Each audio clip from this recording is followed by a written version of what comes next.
हमारे YouTube channel mister Dubey Rajesh sir में सबका स्वागत है। आइए हम आज अंग्रेजी शुद्ध लिखने पढ़ने के लिए ग्रामर शुरू करते हैं। तो आइए सबसे पहले हम देखें कि वास्तव में इंग्लिश ग्रामर होता क्या है। ठीक ना, कोई भी ऐसी विधि जिसके अंतर्गत उस विषय को, तो हम अंग्रेजी पढ़ रहे हैं तो अंग्रेजी समझिए, तो हम इस प्रकार कह सकते हैं कि वह विधि जिसके अंतर्गत हम अंग्रेजी शुद्ध लिखना, पढ़ना और बोलना सीखते हैं उसको इंग्लिश ग्रामर कहते हैं। वह विधि जिसके अंतर्गत हम शुद्ध अंग्रेजी लिखना, पढ़ना और बोलना सीखते हैं उसको क्या कहते हैं? इंग्लिश ग्रामर कहते हैं। इंग्लिश ग्रामर जो कोई भी भाषा जो है उसमें अक्षरों की सहायता से ही बनी होती है। जैसे हिंदी में आपके अक्षर होते हैं, अन्य भाषाओं में भी अक्षर होते हैं, उसी प्रकार अंग्रेजी के भी अक्षर होते हैं। अंग्रेजी में कुल अक्षरों की संख्या 26 होती है। अक्षरों के समूह को वर्णमाला कहते हैं। अक्षरों के समूह को क्या कहते हैं? वर्णमाला कहा जाता है। यानी ए से जेड तक अक्षरों का जो समूह है उसको क्या कहते हैं? वर्णमाला कहते हैं। वर्णमाला जो है ये दो प्रकार का होता है, मुख्य रूप से दो प्रकार का होता है। पहला होता है वावेल्स,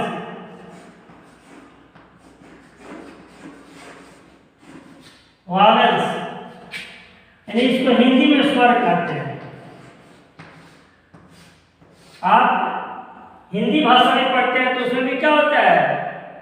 स्वर होता है और व्यंजन होता है। यहाँ तो ऐसे ही इसके भी स्वर और व्यंजन होते हैं। तो हम देखते हैं पहला बात है वावेल्स। तो वे अक्षर जिसको बोलने के लिए किसी अन्य चीज की जरूरत नहीं पड़ती, अन्य की सहायता लेनी नहीं पड़ती, उसको स्वर कहते हैं। वह अक्षर जिसको बोलने के लिए किसी की सहायता नहीं होती उसको क्या कहते हैं? स्वर कहते हैं। अंग्रेजी अक्षरों में 5 अक्षर ए, ई, आई, ओ तथा यू, ये 5 अक्षर जो है वावेल्स होते हैं। आप एक चीज और जानिएगा, ये जो हम अक्षर देख रहे हैं वह वास्तव में हम हिंदी के उच्चारण से लेते हैं, जिससे मात्राएं बना देते हैं। अंग्रेजी जब लिखते हैं तो जिससे मात्रा का प्रयोग करते हैं जिन अक्षरों का, उसी को स्वर कहा जाता है। एक उच्चारण की बात कही जाए ये ई आई वो तो ठीक है, लेकिन यू के लिए हम दूसरे अक्षर का प्रयोग करते हैं। इसलिए परिभाषा के हिसाब से आप वहां मत जाइए, सीधा दिमाग में मत रहिए कि जो ये अक्षर होते हैं ये हमें लिखने के लिए स्वर के रूप में प्रयोग किए जाते हैं। इसलिए 5 अक्षर क्या है? स्वर है। क्योंकि नहीं 5 अक्षर की सहायता से हमारे सारे स्वर बनाए जाते हैं। दूसरा बात होता है कॉन्सोनेंट। कॉन्सोनेंट वे अक्षर जो स्वर के सहायता से बोले जाते हैं। वे अक्षर जो स्वर के सहायता से बोले जाते हैं उसको क्या कहते हैं? कॉन्सोनेंट कहते हैं। वैसे जनरल देखें तो इसमें लागू होता है, अन्य अक्षरों को बोलने में हम स्वर की सहायता लेते हैं, जैसे बी, सी, डी ना, इसके बाद एफ, जी, एच, जे, के। देख रहे हैं इसमें स्वर की हम सहायता ले रहे हैं। तो वे अक्षर जो स्वर की सहायता से बोले उसको क्या कहते हैं? कॉन्सोनेंट कहते हैं। इसको हिंदी में व्यंजन कहा जाता है। व्यंजन कहते हैं। इसकी संख्या कुल 26 होती है। 26 में से 5 को घटा दीजिए तो कितने हो गए? 21। यानी कुल इसकी संख्या 21 होती है। कुल संख्या 21 होती है।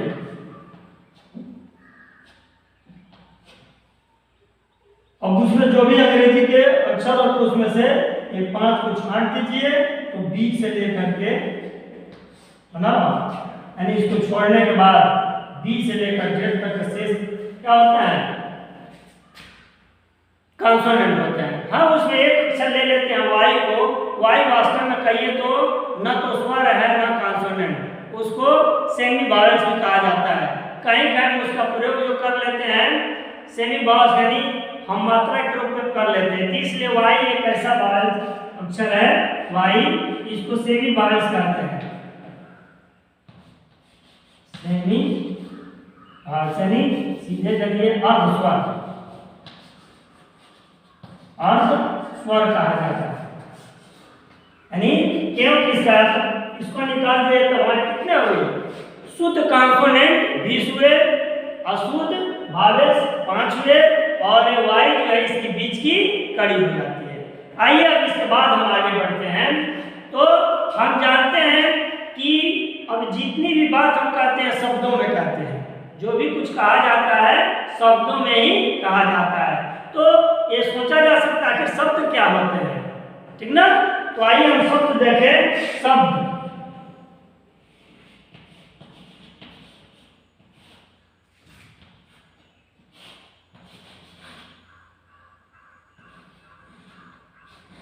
वर्ड, यानी वर्ड नहीं, इसमें दो अंतर होते हैं। वर्ड में इसको पूरा संसार हो जाता है, लेकिन यह क्या वर्ड है, केवल अक्षर, ठीक ना।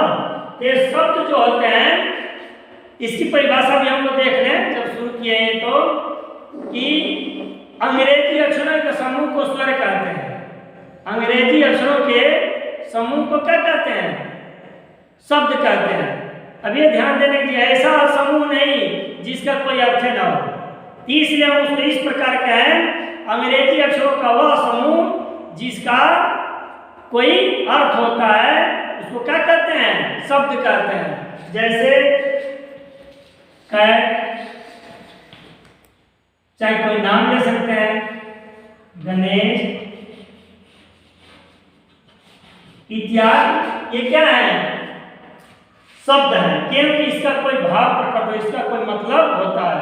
तो अक्षरों का वह समूह जिसका कोई अर्थ हो, कोई मतलब हो, उसको क्या कहते हैं, शब्द कहते हैं। आइए इसके बाद हम आगे बढ़ते हैं।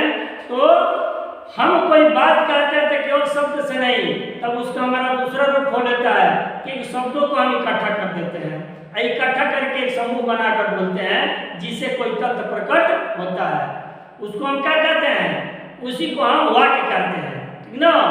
तो हम वाक्य की परिभाषा नहीं, वाक्य यानी सेंटेंस, वाक्य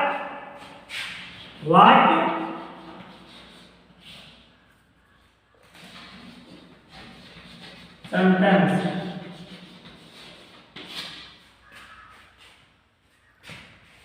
सेंटेंस यानी अब ये शब्दों का वह समूह, शब्दों का वह समूह जिसके हमें किसी तथ्य या किसी घटना या किसी बात का पता चलता है, वो क्या कहलाता है, वाक्य कहलाता है। यानी शब्दों का वह समूह जिससे किसी तथ्य का या किसी बात का पता चलता है या किसी घटना का पता चले ना, उसको क्या कहते हैं, सेंटेंस कहते हैं। तो उदाहरण लीजिए कि जैसे Ram is a good boy,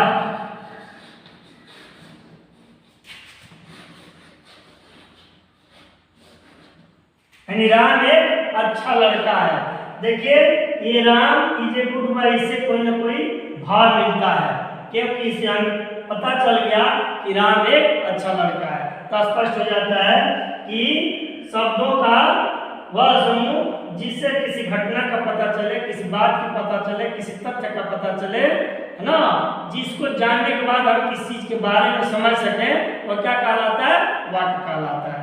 आइए अब हम आगे देखते हैं कि अब ये शब्द जो होते हैं, हम चूंकि सेंटेंस पर चर्चा नहीं करेंगे, अभी हम ग्रामर के कुछ पार्ट पर चर्चा करेंगे। तो सबसे पहले पार्ट्स ऑफ स्पीच पढ़ना आवश्यक है। पार्ट्स ऑफ स्पीच में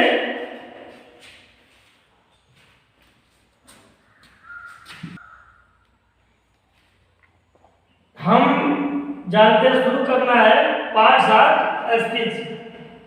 सेंटेंस जो होते हैं एक प्रकार की जो भी बात करते हैं उसकी एक इकाई है। सेंटेंस क्या होता है, एक इकाई हो तो उससे शुरू करते हैं। लेकिन ये जाने तो सेंटेंस भी शब्दों से मिलके बना होता है। तो शब्द क्या हुए, उसके एक पार्ट में।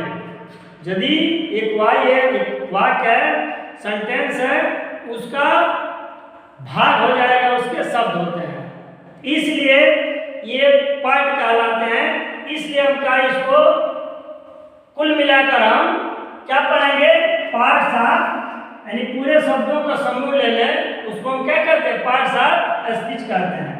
पार्ट्स ऑफ स्पीच,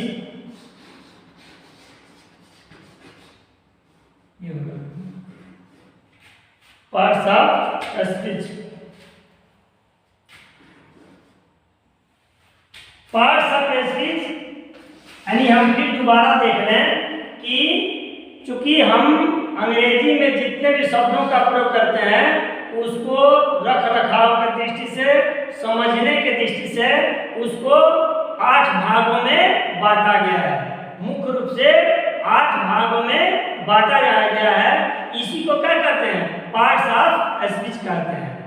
यानी अंग्रेजी में जितने शब्द होते हैं उनको हम कार्य, उनके प्रयोग के आधार पर कितने भागों में बांटते हैं, 8 भागों में बांटते हैं, जिसको क्या कहते हैं, पार्ट्स ऑफ स्पीच कहते हैं। ये आपके यहाँ किस प्रकार होते हैं। पहला जो होता है नाउन होता है,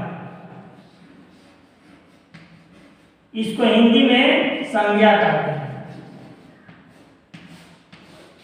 दूसरा जो होता है प्रोनाउन होता है,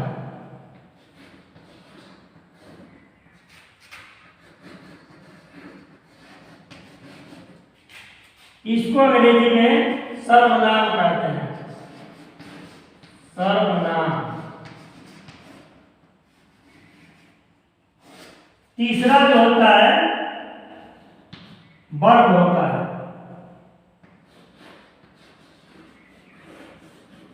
इसको हम हिंदी में क्रिया कहते हैं।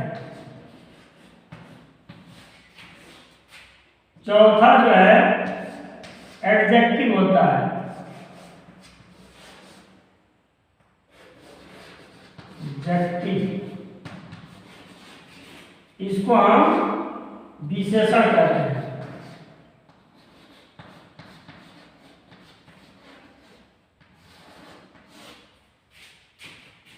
पांचवा पार्ट एडवर्ब होता है,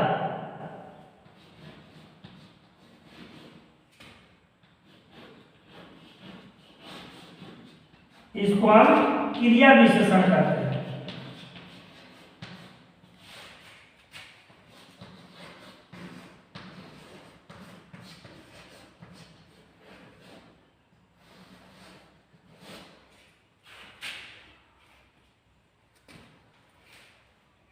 अगला होता है छठवां आर्टिकल।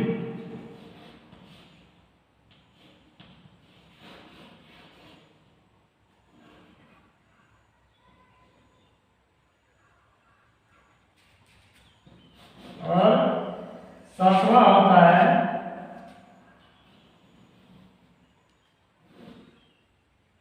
कंजक्शन।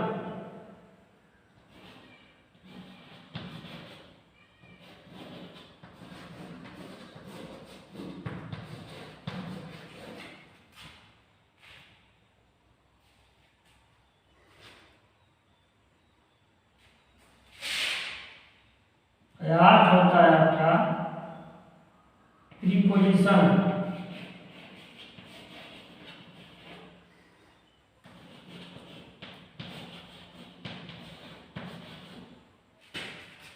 और 9 होता है इंटरजेक्शन।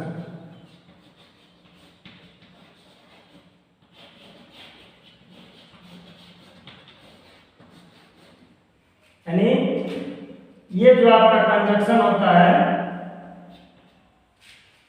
कंजक्शन को हम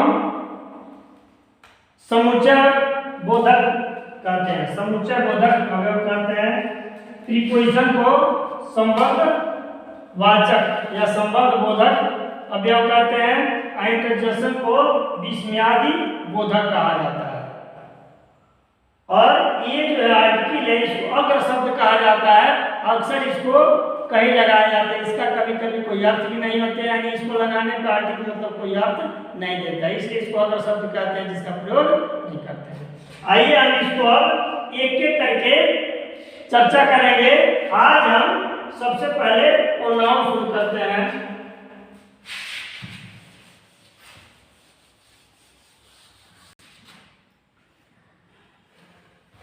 आइए हम शुरू करते हैं काइंड्स ऑफ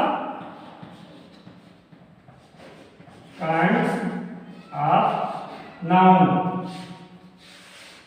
यानी संज्ञा के प्रकार। ठीक ना, संज्ञा के प्रकार। सबसे पहले संज्ञा के बारे में जाने। संज्ञा जो है नाउन के बारे में अक्सर आप लोग पढ़ते भी हैं, छोटे क्लास से कक्षा 2 और 1 से नाउन प्रोनाउन वर्ब एडवर्ब सारे चीज पढ़ते आए हैं। ठीक ना, तो हम भी एक बार उसको बोल जा रहे हैं, लिखे नहीं, कि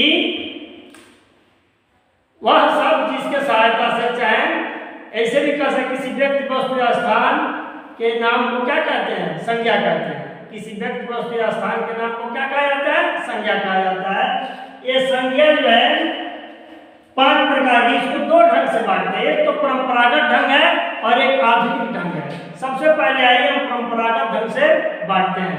तो परंपरागत ढंग से यानी जो हम लोग पहले से पढ़ते आए हैं, उस हिसाब से नाउन जो है 5 प्रकार का होता है। पहला है proper noun, proper noun.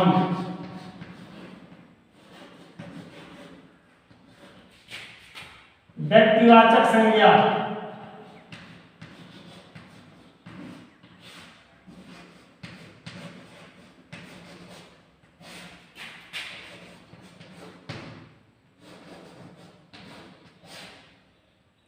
Proper noun इस व्यक्तिवाचक संज्ञा, यह बड़ी महत्वपूर्ण नाउन है। ये हम इसी की इर्द नाचते हैं, तो वह नाउन यानी वह नाउन के लिए वह खास नाम, ठीक ना, वह खास नाम है ना, जो किसी व्यक्ति वस्तु या स्थान के बोध करता है। चाहे ऐसे भी कह सकते हैं, किसी व्यक्ति वस्तु के स्थान के खास नाम को क्या कहते हैं, प्रॉपर नाउन कहते हैं। किसी व्यक्ति वस्तु या स्थान के खास नाम को प्रॉपर नाउन कहते हैं। जैसे किसी का नाम रखिए मोहन, सोहन, या किसी शहर का नाम रखिए गोरखपुर, इलाहाबाद, लखनऊ। ये यदि नाम रखते हैं तो आपको तुरंत दिमाग में क्या आती है, वास्तव में खास है।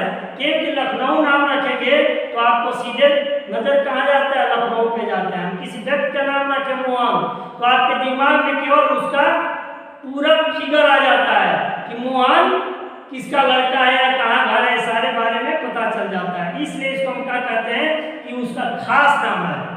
तो जो खास नाम जितने भी होते हैं वो क्या होते हैं, प्रॉपर नाम होते हैं। उदाहरण के लिए जैसे व्यक्ति का नाम, जैसे राम,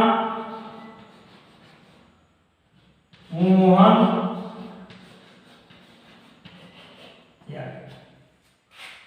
हम स्थान का नाम ले लें कि गोरखपुर,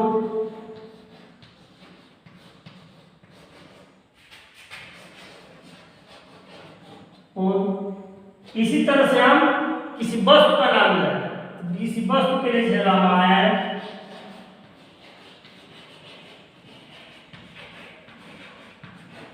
महाभारत, पुराण इत्यादि। तो ये देख लेना द्वितीय है ना, हम रामायण का नाम रखें तो हम एक ग्रंथ पर नाम रखते हैं, किसी अन्य बुक का नाम दिमाग में नहीं आता, एक फिगर आता है, सीधे रामायण का नाम आता है जो भगवान रामचंद्र के बारे में कुछ कहा गया है। पुराण कहें तो हमें निश्चित स्पष्ट होता है कि मुस्लिमों का एक धार्मिक ग्रंथ है, ठीक ना। महाभारत कहें तो हमें पता चलता है पांडवों की युद्ध की बातें कही जाती है, इसलिए क्या है, खास नाम हुए, ठीक ना। आइए इसके कुछ हम बात बताते हैं जिसका हमेशा इनमें ध्यान रखना चाहिए। यानी वास्तव में सोचिए प्रॉपर नाउन के नियम है, जिसका कहीं ना कहीं हम लोग कभी कभी गलतियां करते हैं, ज्यादा जिक्र नहीं करते हैं, उसको छोड़ देते हैं और गलती करके आगे बढ़ जाते हैं। लेकिन आप अंग्रेजी पढ़ रहे हैं तो उसमें इन चीजों को, छोटी चीजों का सबसे पहले ध्यान देना आवश्यक होता है। आइए पहले देखें तो प्रॉपर नाउन का पहला गुण क्या है कि वह सदैव सिंगुलर नंबर में होता है। हमेशा याद रखिए कि प्रॉपर नाउन का कभी भी बहुवचन नहीं होते, यानी प्रॉपर नाउन हमेशा किसी एक व्यक्ति का ही नाम होगा, एक वस्तु का नाम होगा, दो वस्तु के या 10 वस्तु का नाम होता है यदि, तो आप प्रॉपर नाउन नहीं हो सकते।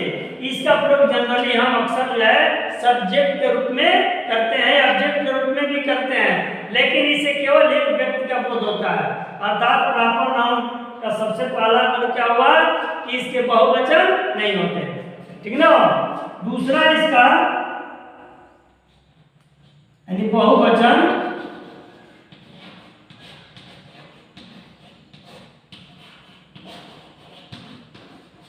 नहीं होते।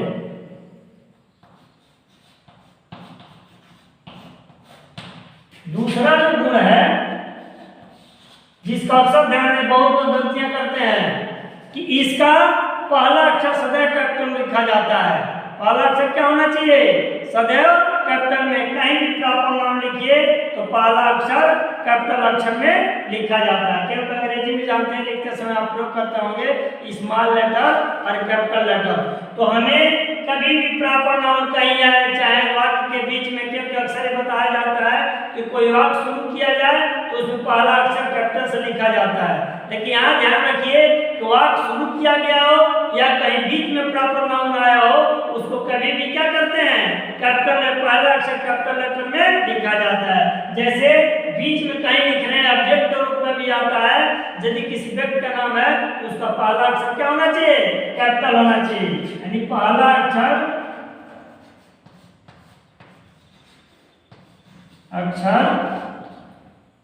बड़ा लेटर होता है।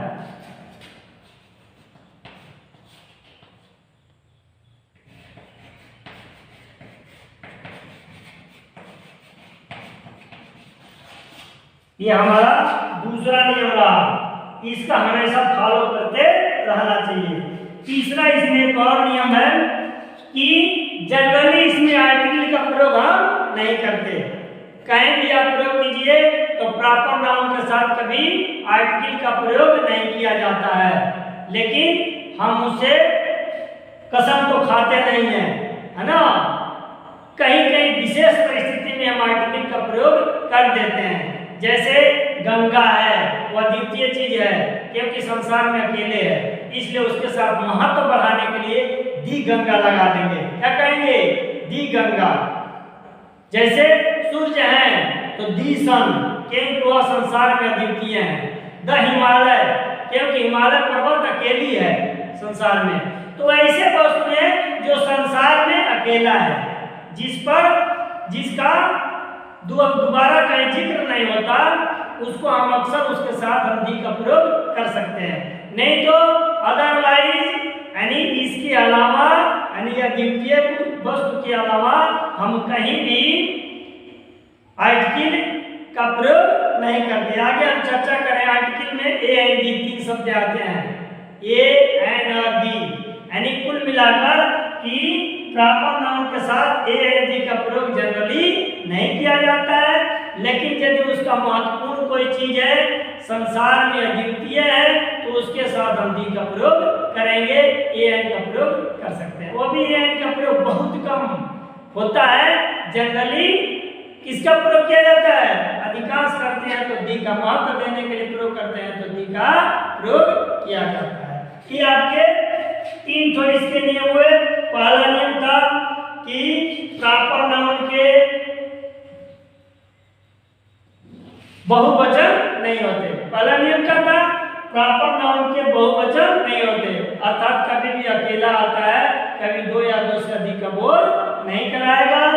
इसलिए इसमें जब अनुवाद भी करते हैं तो जब जान जाएगा कि प्रॉपर नाउन है तो उसके साथ साथ कभी भी हम बहुवचन क्रिया नहीं करेंगे। क्रिया जब भी रखेंगे तो एक वचन में ही रखा जाता है।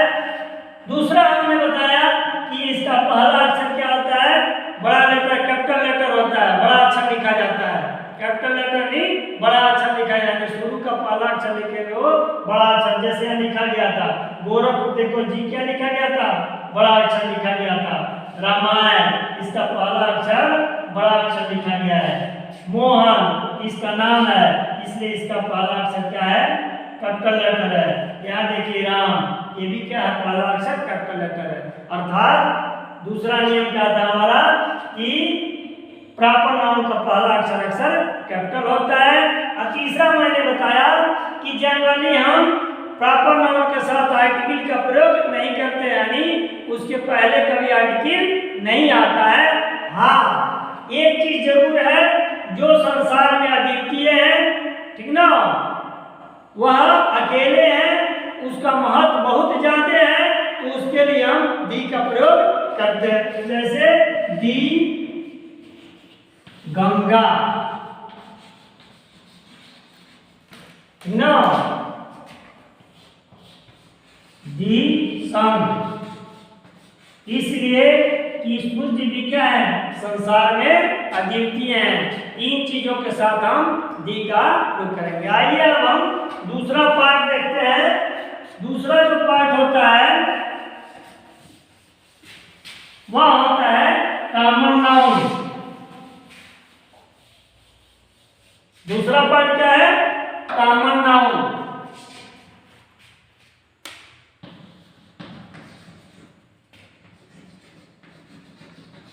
कॉमन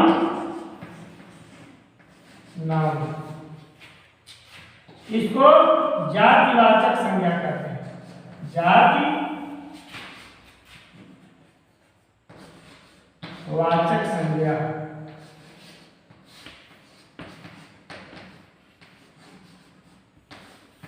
सर इसके हिंदी नाम से आप समझ गए होंगे इसका मतलब क्या होता है।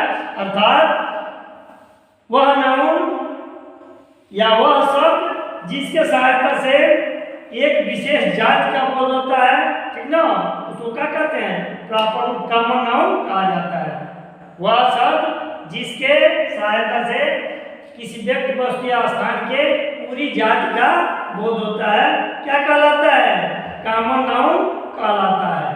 जैसे उदाहरण के लिए इसके कई उदाहरण ले सकते हैं, जैसे बॉय, गर्ल, ये सब क्या है, जाति बनाते हैं। जैसे मैंने हो गया, ये भी क्या बता रहा है, जाति बताता है पुरुष जाति के लिए, ठीक ना। जैसे मेल फीमेल वगैरह कहा जाता है, पूरी जो है जाति बताती है, मानव जाति, ह्यूमन, पूरी मानव जाति का बोध कराता है। यानी जिसे पूरी जाति का बोध हो गए उसको क्या कहते हैं, कॉमन नाउन कहा जाता है। ठीक। तीसरा जो होता है कलेक्टिव नाउन।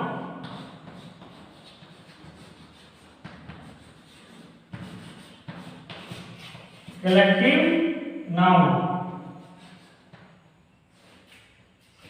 समूहवाचक।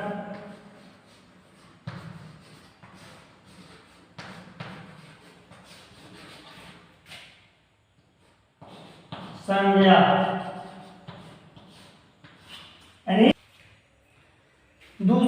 तीसरा है हमारा ये कलेक्टिव नाउन समूहवाचक संज्ञा, यानी इससे किसी व्यक्ति वस्तु या स्थान के समूह का बोध होता है। वह नाउन जिससे किसी व्यक्ति वस्तु या स्थान के समूह का बोध, उसको क्या कहते हैं, समूहवाचक संज्ञा यानी कलेक्टिव नाउन कहा जाता है। ठीक ना।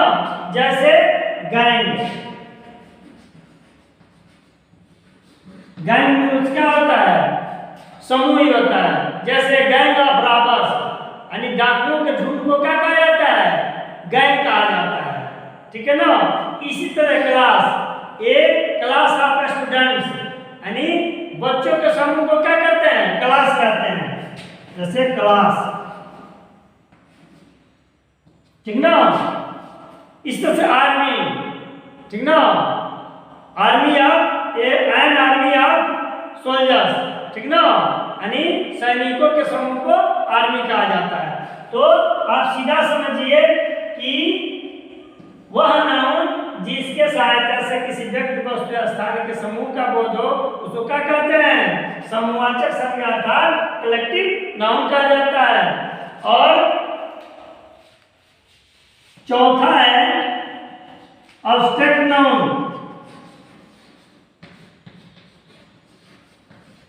एब्स्ट्रैक्ट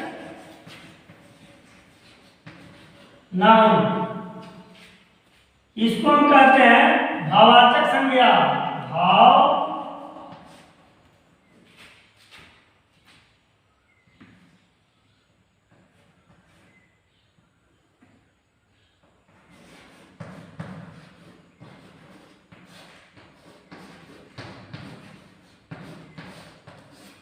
भाववाचक संज्ञा, इसको भाववाचक संज्ञा भी लोग कह लेते हैं।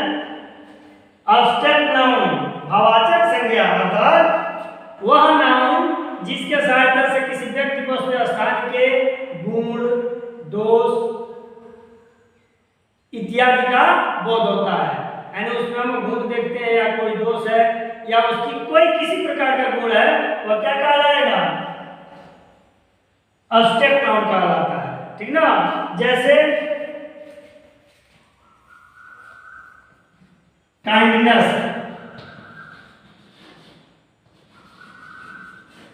दयालुता हो गया। ठीक ना? सैडनेस है ना, जिससे कुल मिलकर गुण पता चलता है। ऑनेस्टी ईमानदारी। ठीक ना? ऑनेस्टी ईमानदारी, ये क्या है? ये सब क्या कहलाते हैं? भाववाचक। यानी सीधा समझिए, आप खुद पहचान लेंगे कि वही नाउन जिसके सहायता से किसी व्यक्ति वस्तु या स्थान के गुण, दोष इत्यादि का बोध होता है, वह क्या कहलाता है? भाववाचक संज्ञा यानी कलेक्टिव नाउन कहलाते हैं। ये ध्यान जरूर रखिए कि मैं तो यहाँ चर्चा कर रहा हूँ, इसके लिए आप लोगों को शब्दों का ढूंढ लेना चाहिए, शब्दों का एक समूह बनाइए। आप चाहे जो भी हमने बोला प्रॉपर नाउन तो अक्सर जान लेंगे, किसी का नाम पढ़ लेंगे, लेकिन इसकी वजह से कॉमन नाउन उसका एक समूह बनाकर उसका एक आप कलेक्शन कीजिए किसी भी बुक से, डिक्शनरी से कलेक्शन करके, और उसका अर्थ लिखिए, जानिए उसके बारे में। जैसे दूसरा बताए कलेक्टिव हो गया, कॉमन बताए थे, जातिवाचक संज्ञा का एक लिस्ट बनाइए। इस तरह से भाववाचक संज्ञा क्यों कि आप जब ट्रांसलेशन बताएंगे हम उसमें जब प्रयोग करेंगे तो इन शब्दों का प्रयोग किया जाएगा, वहां आपको परेशानी ना हो। इसके लिए आप पढ़ते हैं, साथ साथ आपका काम है कि पढ़ें, साथ साथ कॉपी पर एक लिस्ट जरूर बनाएं, कम से कम 20, 25, 30 शब्दों का बनाइए और उसको तैयार करते रहिए। क्योंकि आप मैं बेसिकली चल रहा हूँ, आप हमारी क्लासें आप लगातार हमारे वीडियो की सहायता से ही पढ़ें तो आप अंग्रेजी में अच्छे से अच्छे जानकारी रख सकते हैं। लेकिन आपको मेहनत करना अपने तरफ से चलेगा, उसके लिए आपको कलेक्शन करता चलना पड़ेगा। आप बार बार जो पढ़ें उसको देखें जरूर, वीडियो को भी कई बार देखिए, नहीं समझ में आता है तो, और उसको आप एक लिस्ट जरूर बनाइए। आइए अगला हम लेते हैं, पांचवा जो है मटेरियल नाउन होता है।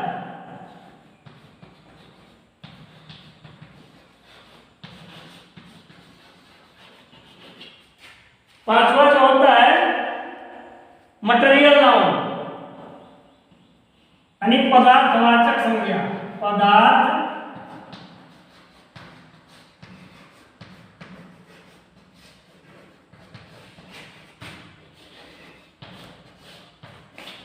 परिभाषा याद रखना बहुत आसान है, केवल इनके हिंदी अर्थों को जानकारी रखें, हम स्वयं उसकी परिभाषा बोल सकते हैं। ठीक ना? आइए इसको देखें। ऐसे वस्तुएं है ना जिससे काट पीट कर कुछ अन्य चीजें बनाई जाती हैं, वो पदार्थ कहलाती है। तो ऐसा नाउन जिसमें पदार्थों का बोध होता हो या ऐसे वस्तुओं का बोध हो जिससे काट छाट करके किसी अन्य चीजें बनाई जाती है, वो क्या कहलाता है? पदार्थवाचक संज्ञा कहलाता है। ठीक ना? जैसे सोना, गोल्ड, आप देखते हैं सोना काट करके बहुत प्रकार के गहने बनाए जाते हैं। सिल्वर चादी, इसको भी काट करके बहुत सी चीजें बनाए जाते हैं। नहीं, आपको अनाज ही लीजिए, अनाज क्या है, वह प्रॉपर मटेरियल नाम है कि उससे भी काट करके बहुत चीज, उसमें भी अलग अलग बात, अनाजों में अलग अलग नाम ले सकते हैं। धान हो गया, क्या तो उसका एक जाति हो गई, और सबको मिलाया जाए तो क्या पदार्थी है। तो वे नाउन जिससे सहायता से हम उसमें ऐसे वस्तु का वर्णन करते हैं, ऐसे वस्तु का बोध कराता है जिसको हम तोड़ मोड़ कर काट पीट कर क्या कहते हैं, अन्य वस्तुओं को बनाए जाते हैं। जैसे गोल्ड हो गया, सिल्वर हो गया, सिल्वर इत्यादि है ना, आयरन हो सकता है, बहुत से कॉपर हो सकते हैं। आप केमिस्ट्री में आप जाएंगे तो बहुत इसमें पदार्थवाचक संयुक्त पदार्थ के बारे में बहुत मिलेंगे आपको, ठीक ना। हम केवल इसका एकाध उदाहरण। आइए, ये तो रहा परंपरागत ढंग से, ये जो हम लोग पढ़ते आए थे बहुत पुराने जमाने से यही बताया जाता था, लेकिन अब इसमें कुछ परिवर्तन किए जा चुके हैं, क्योंकि ये संसार का नियम है कि जब भी हम आगे बढ़ते हैं तो हर चीज को छोटा करते जाते हैं। यह बहुत अच्छी बात भी नहीं है।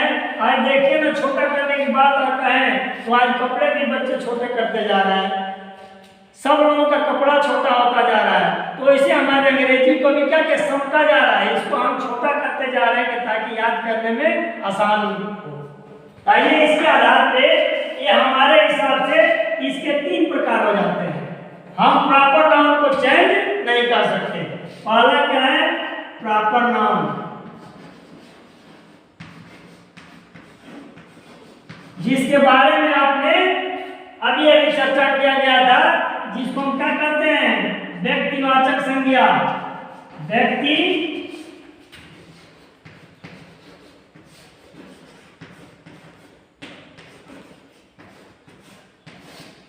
ये पहला क्या था, परंपरागत, आधुनिक है। ये जो बता रहे हैं प्रकार, ये आधुनिक है, मॉडर्न युग का ये प्रकार है, ठीक ना। तो जातिवाचक है, जो प्रॉपर नाउन था व्यक्तिवाचक, उसमें कोई बात नहीं, वो प्रॉपर नाउन है आगे के, तो उसको हम कोई चेंज नहीं करेंगे। जो आपको उसमें 3 नियम बताए गए थे ना, पहला बताए थे हम कि इसके बहुवचन नहीं होते, दूसरा बताए थे कि इसका पहला अक्षर कैपिटल होता है, तीसरा बताया जनरली इसके साथ कोई आर्टिकल नहीं लगाए जाते हैं, कहीं कहीं यदि अद्वितीय है तो उसके साथ लगाया जाता है। तो ठीक हो, जो जानते हैं उस चीज को याद रखिए। जैसे एक बार उदाहरण जरूर लिख दे रहे हैं, राम श्याम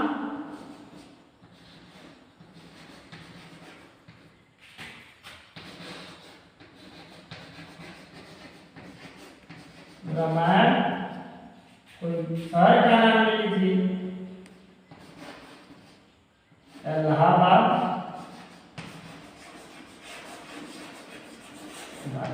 इत्यादि। ये आपका प्रॉपर नाउन जो कहते हैं। दूसरे शेष जो हमने 4 प्रकार बताए, तो उसमें भी 5 प्रकार थे, तो 5 प्रकार से प्रॉपर नाउन छांट दीजिए, शेष हमारा 4 प्रकार होते हैं। उन 4 प्रकार को केवल यहाँ 2 प्रकार बना दिए गए। पहला एक काउंटेबल नाउन बना देते हैं। पहला क्या होता है, काउंटेबल नाउन, और दूसरा होता है अनकाउंटेबल नाउन। पहला क्या होता है, काउंटेबल नाउन, काउंटेबल नाउन अर्थात सीधा समझ जाइए कि जिसको हम गिन सकते हैं। काउंटेबल माने गिनने योग्य, तो वह नाउन जिसको हम आसानी से गिन सकते हैं उसको क्या कहते हैं, काउंटेबल नाउन कहा जाता है। यह काउंटेबल नाउन में जैसे आपने जो कॉमन नाउन पढ़ा था और जो कलेक्टिव नाउन पढ़ा था, ये दोनों इसी के पार्ट हो जाते हैं। यानी इसमें कौन कौन आ जाते हैं, परंपरागत वाले कॉमन नाउन, कॉमन नाउन और कलेक्टिव नाउन, कलेक्टिव नाउन। ये दोनों मिलाकर जो हमारा क्या बन हो जाता है काउंटेबल। हाँ ना बात है, मॉडर्न में क्या हो गया, हमको याद करना बड़ी आसान हो गया। सीधे देखिए ढूंढ लीजिए, जिसको गिन सकते हो आसानी से एक एक करके, वो क्या है, काउंटेबल नाउन है। और दूसरा होता है अनकाउंटेबल नाउन।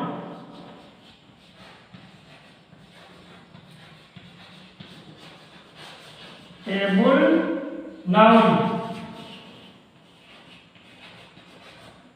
जानते ही है, काउंटेबल माने गिनने का, अर्थात अनकाउंटेबल जिसको गिना ना जा सकते, तो वह नाउन जिसको हम गिन नहीं सकते उसको क्या कहते हैं, अनकाउंटेबल नाउन कहा जाता है।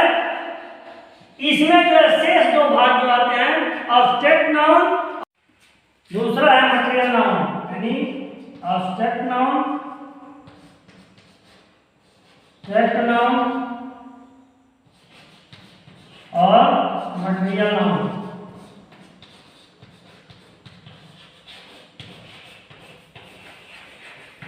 ये दोनों मिलकर क्या बनते हैं, अनकाउंटेबल। क्योंकि एब्स्ट्रैक्ट को केवल हम इसको न तो देख सकते हैं और न छू सकते हैं, ठीक ना। और इसको देख तो सकते हैं, छू तो सकते हैं, लेकिन गिन नहीं सकते। इसलिए इस आधार पर इसको दोनों को रखा गया है कि हम इसको गिन नहीं सकते। तो वे नाउन जिसको गिन नहीं सकते वो क्या कहलाते हैं, अनकाउंटेबल नाउन कहलाते हैं। अर्थात एब्स्ट्रैक्ट नाउन के जितने प्रकार जो सब आते हैं, सब किसके भाग में आएंगे, अनकाउंटेबल के। और मटेरियल नाउन के भाग किसमें आ जाते हैं, अनकाउंटेबल